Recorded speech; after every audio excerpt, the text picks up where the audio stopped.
Бодит ашигын төлөө зүтг.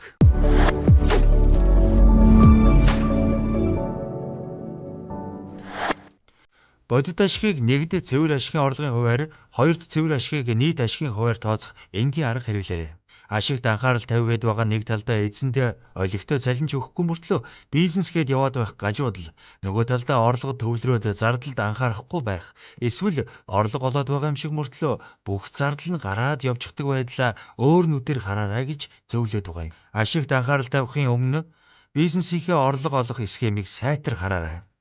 Хэрв танайх маш бага маржинтай бизнес хийж байгаа бол маш ихээр борлуулалт хийж байж л ашиг олж эхэлнэ. Учир нь бага маржинтай гэдэг бол үндсэндээ олсон орлогын дийлийнх нь зардал болж танад ансаар дамжин өнгөрдөг гэсэн үг. Маш бага маржинтай мөртлөө олон зардалтай, олон туслан гүйцэтгэгчтэй ажилдаг бол өөрсдөө ашигаа хүртэхээс өмнө тэдгээр хүмүүс зардалдаа бүх мөнгөө гаргаад явуулдаггүй байхад анхаараарай. Тиймээс ч өндөр борлуулалтын орлоготой мөртлөө маш бага маржинтай амилдаг бизнесүүд түүхийн эд материал дээр гарах зардлаа ажил бүр дээр татаад өөрсдөө захиалагчаас төлбөрөө авах хүртлээр бүх туслан гүйцэтгэгч нартаа төлбөрийг нь өгдөггүй аргыг сонгох болдог.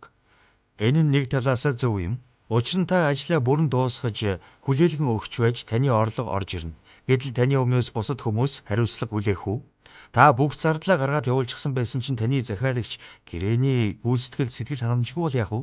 Та сэтгэл ханамжийг нэмэгдүүлж, гэрээгээ чанартай гүйцэтгэлтэй хаахын тулд зардал гаргаж л таарна.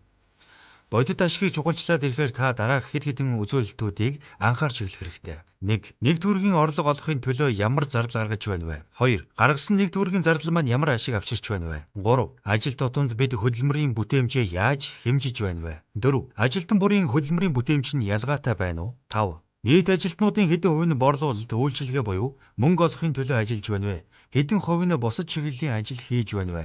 Хэдэн хувь нь дарга нар байна вэ? 6. Борлуулалт, захиргаа, удирдлагын аль нь илүү бүтээмжтэй ажиллаж байна вэ? Гэх мэт асуултыг тавьж тооцож үздэг болж ирэхээр компани дотоод зохион байгуулалт бүтэц томрох, улмаар зардал органикаар өсөх аюулаас мултрана. Компанир нь эдгээр үзүүлэлтүүдийг чухал болгон харахгүйгээс болж шууд л орлого олж байна гэдгийхээ хэрээр хүнээ нэмж зардлаа тэлж эхэлдэг. Гэтэл орлого гэдэг бол итгэж болох зүйл биш гэдгийг танд хэлсэн билээ.